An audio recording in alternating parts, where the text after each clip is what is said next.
Was the worst year for a lot of us for our mental as well as physical health. So joining us this morning is best-selling author, coach Lisa Goldenthal. Hello and welcome. I'm Lisa G, your host. You're at the top of your game, yet the game is changing faster than ever. Strategies that got you here aren't the ones that'll keep you here. The pressure is relentless, and the fear of obsolescence looms large. That's why I'm here. Welcome to the new podcast series, Disrupted: How to Be Gritty and Unlock Performance in Business, Mindset, Wellness, and Success to help you master disruption. Thanks for coming, and I'll see you soon.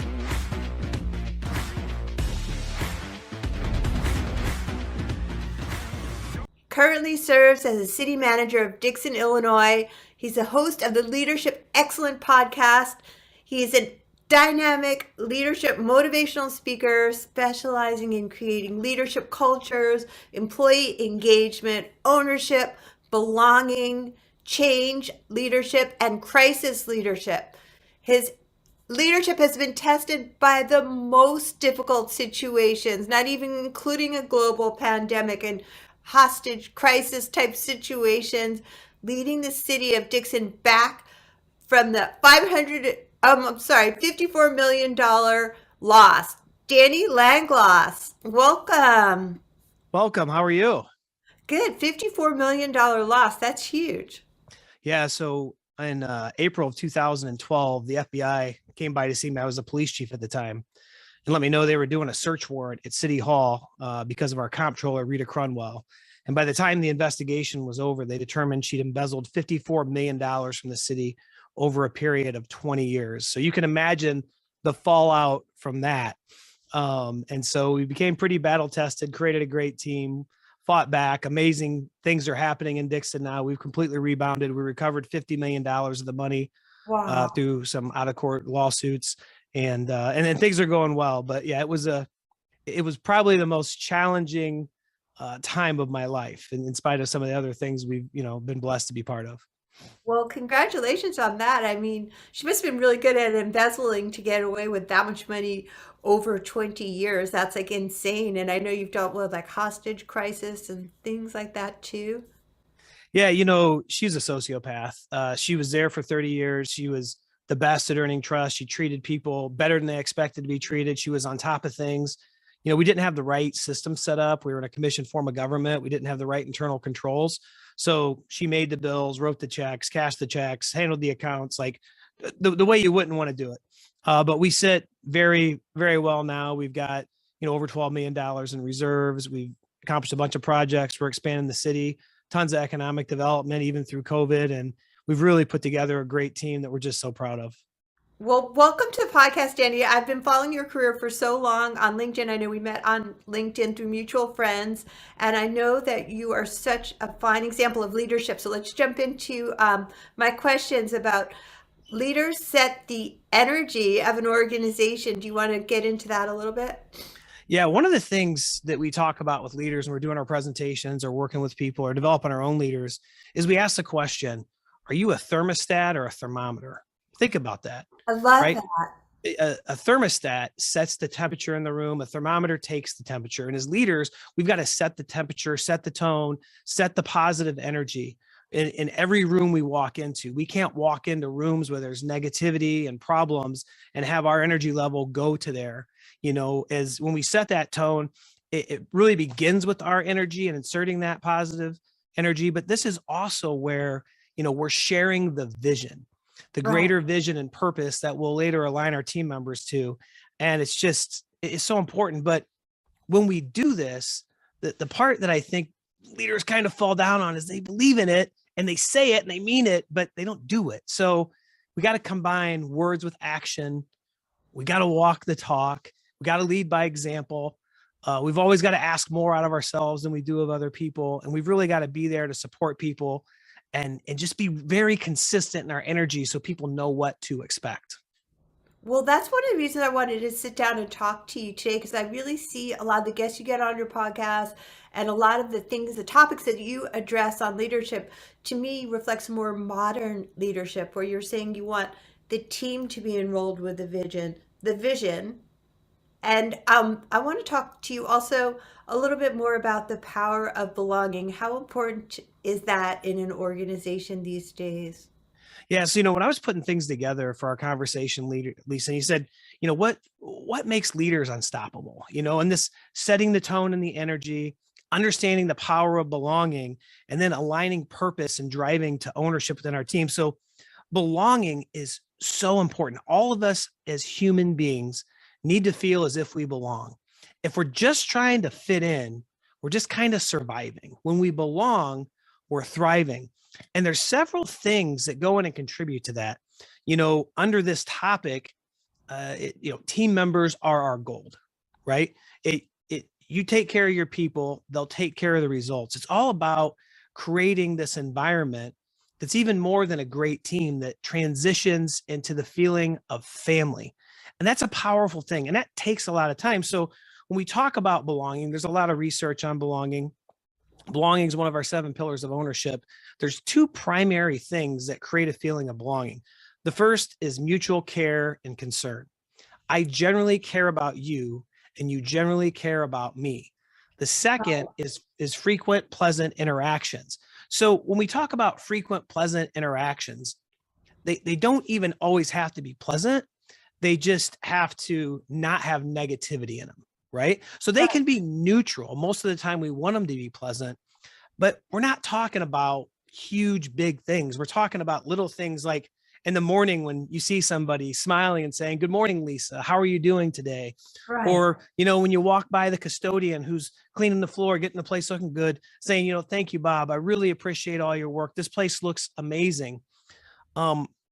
These little things of gratitude and thanking them, acknowledging people, letting them know they're cared for. Everybody, Lisa, needs to feel seen. How we show up is crazy. The levels of trust go up, enthusiasm, connection, loyalty, willingness to go the extra mile, positive energy, willingness to collaborate and be part of a team. Our confidence increases. We're more willing to speak up and share our ideas. So this idea of belonging is such an important concept that needs to be talked about more. And when you talk about belonging, it is also disarming somewhat in the area of diversity, equity, and inclusion, because when everybody belongs, right, you are making sure there's equity, you're making sure there's inclusion, and through our hiring practices, we make sure to intentionally create diversity. So it's so important. A couple things that I wanted to share from just a little bit of the research around belonging, if I could. Please, I love this topic. Yeah. So when people feel like they belong, their job performance increases by 56%. Wow. Turnover decreases by 50%. You talk about the great resignation and trying to recruit new talent, but retain talent. When people feel like they belong, they're 50% less likely to leave. They're 75% less likely to use sick time. Overall sick time decreases by 75%. A company of 10,000 people, and most companies aren't that big, but to give you an idea, that's $52 million in savings. Huge money. And people who feel like they belong are 167% more likely to be promoted, twice as likely to receive raises. And so, the power of belonging is so important. I missaid one thing.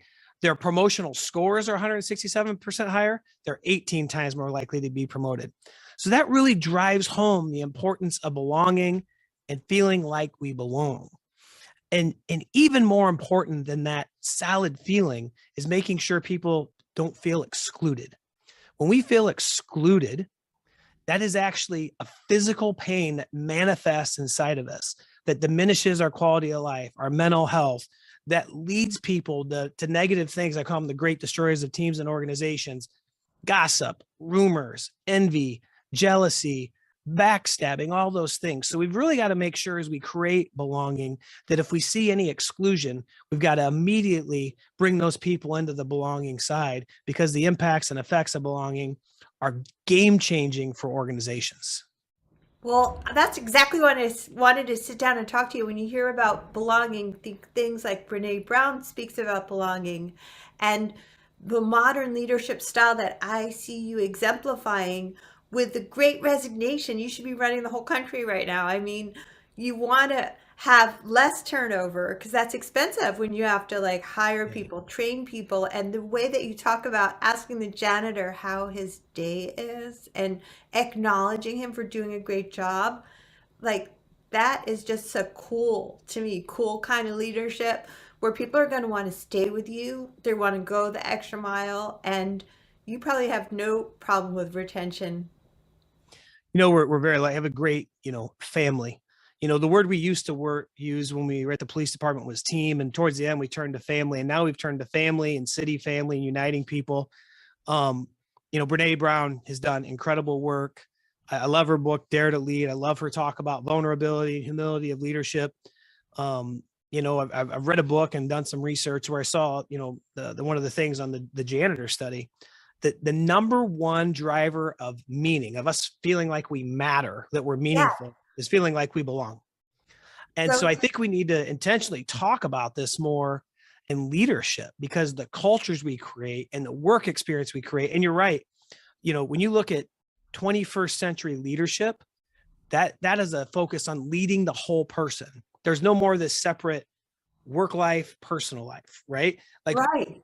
people have to do the work when they're there, but you want to get to know people holistically. Because when you do that, you can meet people individually where they're at, right? Like right now, somebody who's leading me has an understanding for the last 5 weeks. It's been very difficult. We've had COVID come through, Oh all my three of God. us in the house. So We've had sorry. then influenza come through. We're lacking sleep. And so knowing and having connection, you feel like you belong, and having conversations, that. And as a leader, how can you support?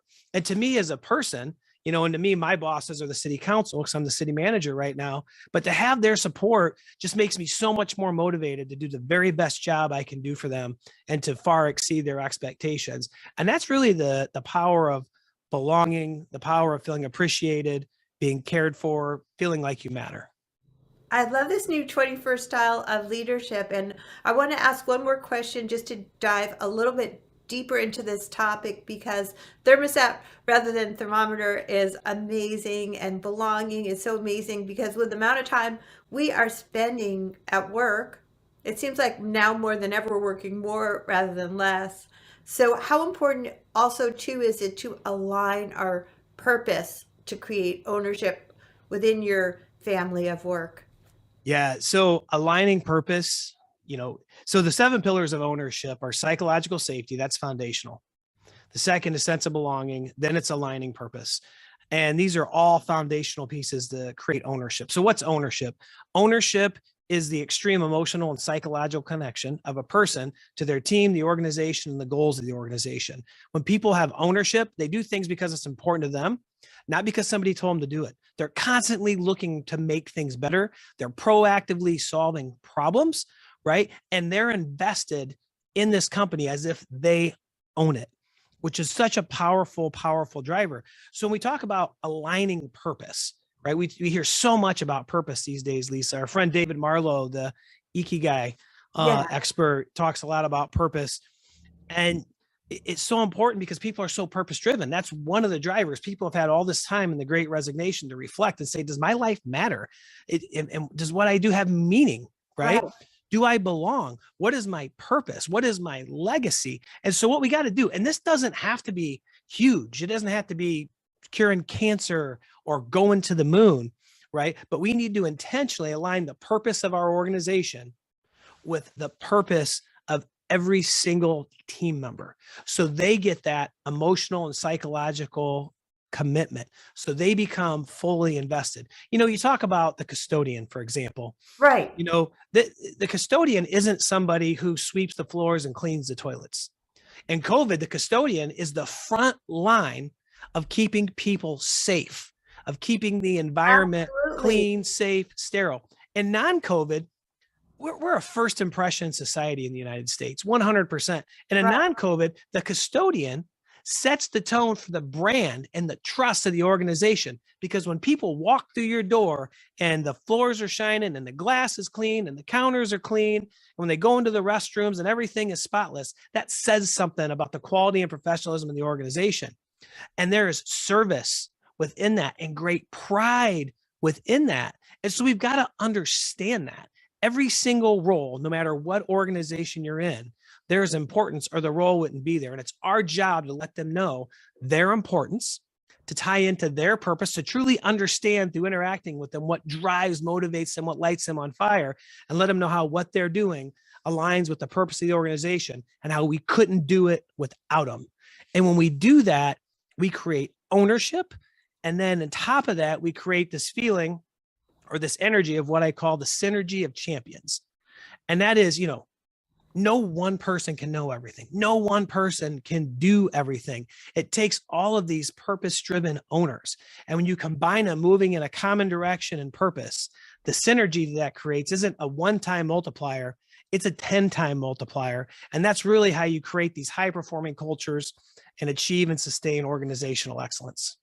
Well, I absolutely love what you're up to in the world. I once heard about a company that once they were interviewing high-level employees that they flew in for an interview, they would wait and see what the Uber driver thought of them before they decided on hiring someone, because I truly believe that we're all humans and how you treat one person should be how you treat everybody. And the way that you're treating everyone within your organization, it's easy to see why you're a new modern leader that's so successful in creating a culture of family. Lisa, I love that example. How do you treat the Uber driver? How do you treat the receptionist at the front desk?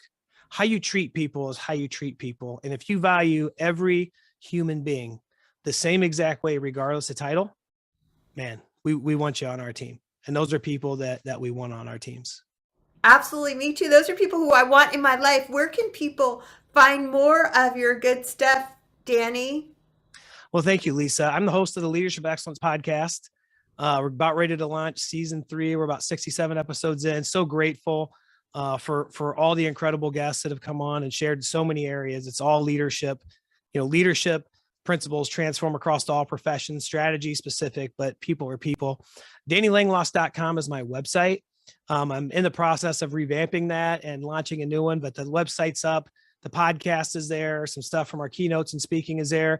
And the number one platform I'm on where we become great friends, I'm a huge fan of your work, Lisa. You're doing amazing work, is LinkedIn. So Danny Langloss at LinkedIn. So I'll make sure just to get you those links. So, I'm always looking to grow the network, work with people, learn from people, help people. So would love to connect. Thanks, Danny. Thanks for being guest on Whole CEO with Lisa G. Thank you, Lisa.